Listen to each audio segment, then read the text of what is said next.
Hey guys. Oh, I'm like looking at the wrong corner of the camera there.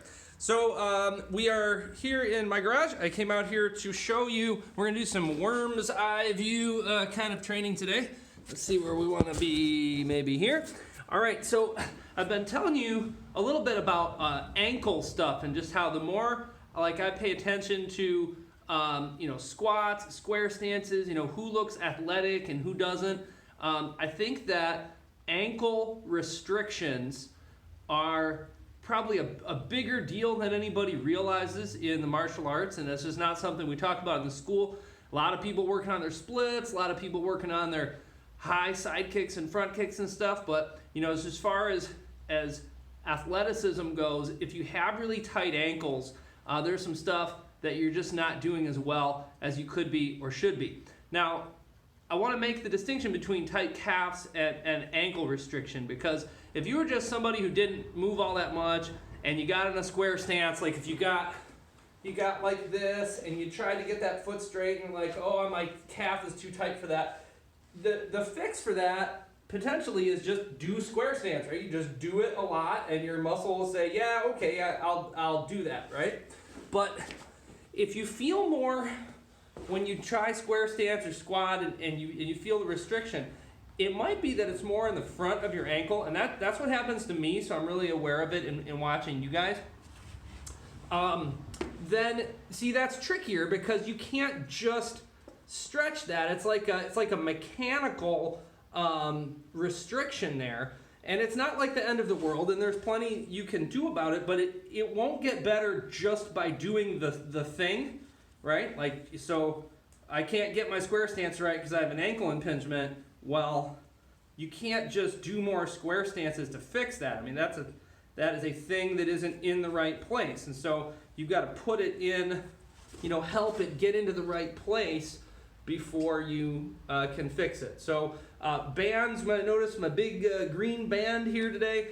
These can be pretty helpful if you want to kind of distract a joint and create a little bit of space for something to move in a better way and create like a little better pattern in one of your joints, then you can do that with a band. And the technique is to wrap it around a thing. And then here, I'll show you. So I'll use the side of this rack here. Whoa, sorry about that. All right, so I'll use the side of this rack here. Where can I put you guys? Let's put you right here. Okay. Now if you can see this, I'm going to wrap around and then I'm going to feed the one loop through the other on the other side. I'll just show you that rack for a second. So, all right, so you see that I've got that tied up. Now, what I'm going to do is get my foot in here, and you're going to get the rear view on this, but I'm going to get my foot in here. And I'm going to get some tension on the band, and I'm going to put it on the front of my foot, and I'm going to lunge out like this, and then my heel is slightly off the floor, and I'm just going to work on pressing my knee forward. Yeah. And I can do that on both sides. Now, if you think about what's required in squatting and square stance is that if here's your foot and here's your shin bone, what's required is that your shin bone can come down toward your foot without your heel lifting up off the ground, and that requires the front of your ankle to be clear of impingement, as well as requiring your calf to be flexible. So see those are two different things. With the ankle thing being maybe a little bit trickier, but like a banded distraction like that can be good to work that out.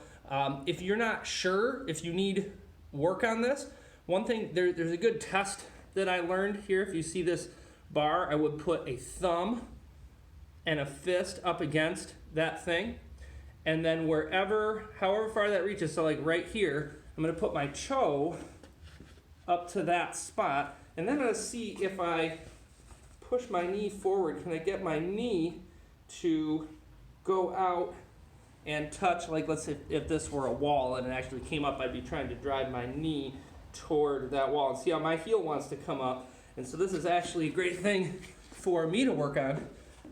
But if you have squatting, square stance problems, then you should work on it too, because you see, if your feet aren't pointed where they should be pointed, then you can't really drive in a powerful way toward the direction you want to go in, right? Like, think about it. If my foot is here and it's really loaded up, it can push off the ground. But once it's like this, it's very slack there. You see that? There's just no explosion. Here it's like a battery with stored up power. Boom, push off the ground. But you need to have your ankles clear and your calves loosened up to do that. So let's make that a thing that we start paying more attention to. You know, even if that got to be on the level of like splits where everybody was just kind of working on it and talking about it all the time, that would not be bad. Okay, clear up those ankles.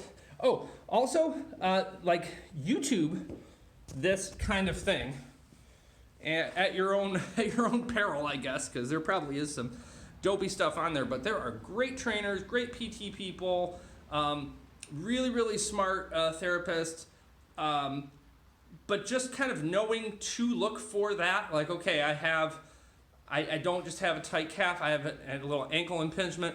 What are the right exercises? What are the right things I can do to test to see if that's what's going on with me? If you dare to go into the wild world of YouTube, I know for a fact that there are some really smart people, but you know, I guess you make the call on that, on what's safe for sure. But there are good resources out there. Okay, talk to you guys later.